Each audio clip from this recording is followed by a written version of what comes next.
I came home early from a work trip and found my wife's things gone. She sent a text saying she was moving in with someone more successful. I didn't reply. I just called my lawyer. 2 days later, she realized she'd left without taking anything important, and my phone blew up with missed calls. It still feels surreal typing this. Just 3 days ago, everything was normal. Now I'm sitting in our half-empty bedroom, staring at the closet where her clothes used to be, trying to make sense of it all. It started when I flew home early from Portland, excited to surprise Dana. I'd finished everything ahead of schedule and thought I'd make her happy. We'd been married for 4 years, together for 6. I'm 32 now, she's 31.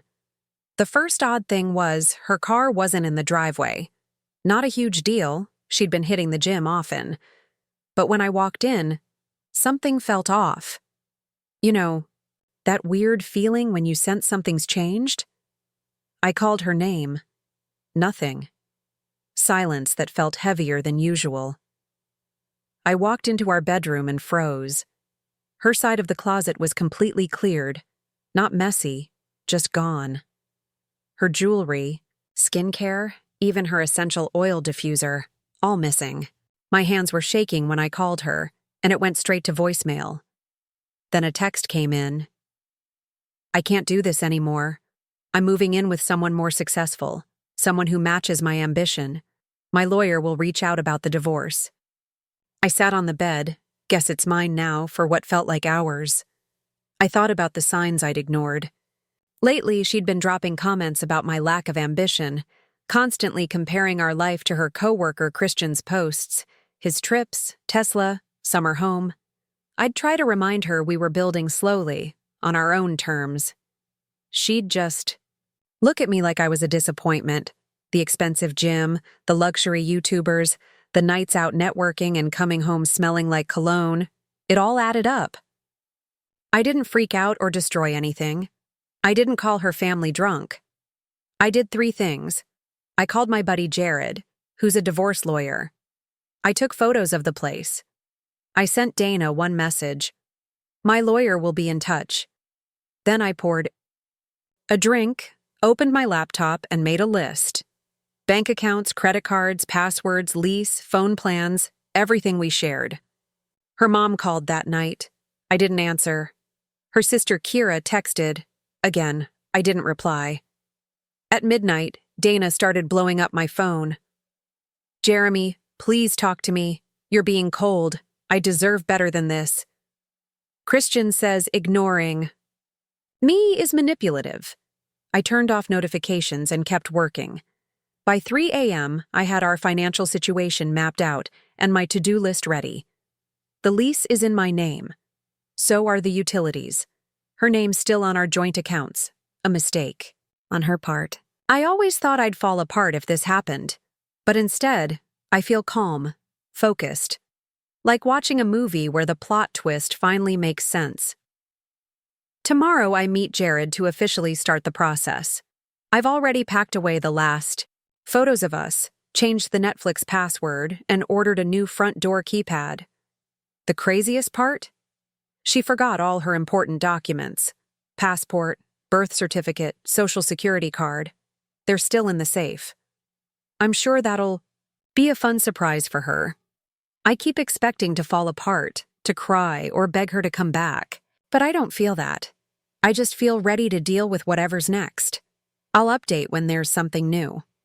Right now, I just need to handle this like an adult. Thanks for reading. It helps to write it out. Update. She's blowing up my phone over her documents. Jared says don't respond. I'll post more when there's an actual update. Update. Thanks for the support on my last post. It's been a wild week. As promised, here's what's happened. Remember how Dana left all her important documents? That was just the start. The day after my last post, I met Jared at his office. While we were reviewing everything, Dana's sister Kira called. I almost ignored it, but Jared said to put it on speaker. Kira sounded nervous. Jeremy, I'm so sorry, she said. I should have warned you. I saw the signs. She did the same thing to her ex. That caught my attention. Dana had told me her ex was emotionally distant, but according to Kira, he was a regular guy with goals. She just dumped him when someone flashier came along. That new relationship lasted 3 months before it collapsed under debt and fake wealth. While we talked, Dana started texting me again. I need my birth certificate for a new job. Where's my passport? Stop being petty. Christian says you legally have to give me my stuff. Jared saw the texts and just laughed. Legally, I have to give her access, but only through proper channels. Since she left without notice, we can require that she go through legal steps to retrieve her things. Everything's going through lawyers now. Then Dana's mom called. This time, I picked up. She spent 20 minutes apologizing. Turns out, Dana's been doing this kind of thing since high school, ditching people for those with more status. Her mom thought she'd changed with me. She's living in Christian's apartment now, she sighed. The one from Instagram. His parents co-signed it. He couldn't qualify on his own. The next few days were all about cleaning up. I changed all passwords and security settings, froze our joint credit cards. Hers are still technically active but separated. Switched utilities to my name and changed the locks. Then came the Instagram phase. Dana started posting perfect photos from Christian's apartment, all hashtags and fake smiles. But cracks were showing. She couldn't access her old accounts, forgot the email password, couldn't get her documents for a new job. Kira told me Christian's apartment is mostly rental furniture staged for social media. Then I got a text from a random number. Man, be reasonable. Give her the documents. Don't stoop to this. Christian. I sent it to Jared and ignored it. Her text message admitting she moved in with someone else is all we need. This morning I got back from my run and Dana was sitting on the steps. She'd clearly been crying. I walked right past her, went inside, and called Jared. He told me to send one message. All communication must go through legal reps. Contact. Info provided. She sat outside for 2 hours, crying and rage texting until her phone died. I kept the security camera running. I won't lie, seeing her plan fall apart is satisfying, but mostly, I'm just exhausted. Exhausted from the drama, from realizing our entire relationship may have been her settling. Tonight, I ordered takeout, had a beer, and started packing the last of her things for when her lawyer finally reaches out. I even found her old journal from when we first started dating. I didn't read it, just added it to the box. Whoever that version of her was doesn't exist anymore, if she ever did. Edit. For those asking, no.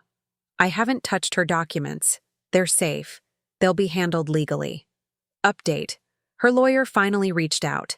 We're meeting next week. I'll update again if anything major happens. Update 2. It's been 2 months and wow. I held off on updating until I had solid facts, not just emotional reactions. Also, I've just been busy living my life. The meeting with the lawyers happened. It was surreal sitting across from Dana, watching her try to act like she was thriving, wearing the same dress I saw in one of her Instagram posts 3 days before. That week, the meeting was mostly smooth until Dana suddenly demanded access to her documents. Her lawyer actually flinched when she cut him off, saying, I have a right to my stuff. He's holding it hostage. Jared calmly pulled out printed screenshots of her social media posts about leveling up and leaving the past behind. Between that and her public statements about moving in with Christian, it was clear she'd left by choice. We scheduled a supervised handoff of her things for next week. But here's where it gets interesting. Remember that work project I mentioned in my first post, the one that sent me to Portland? Turns out cutting the trip short to deal with this chaos was the smartest career move I've ever made. A crisis hit while everyone else was still traveling, and I handled it. The higher-ups noticed. I won't get into too much detail, but let's just say staying calm and getting results during a personal storm impressed the right people. I got promoted last week. Nothing huge. I'm not buying a Tesla or anything, but a solid step forward, better benefits, and actual work-life balance. That gym membership I picked up just to clear my head, I've grown to enjoy it. I'm down 15 pounds and finally know how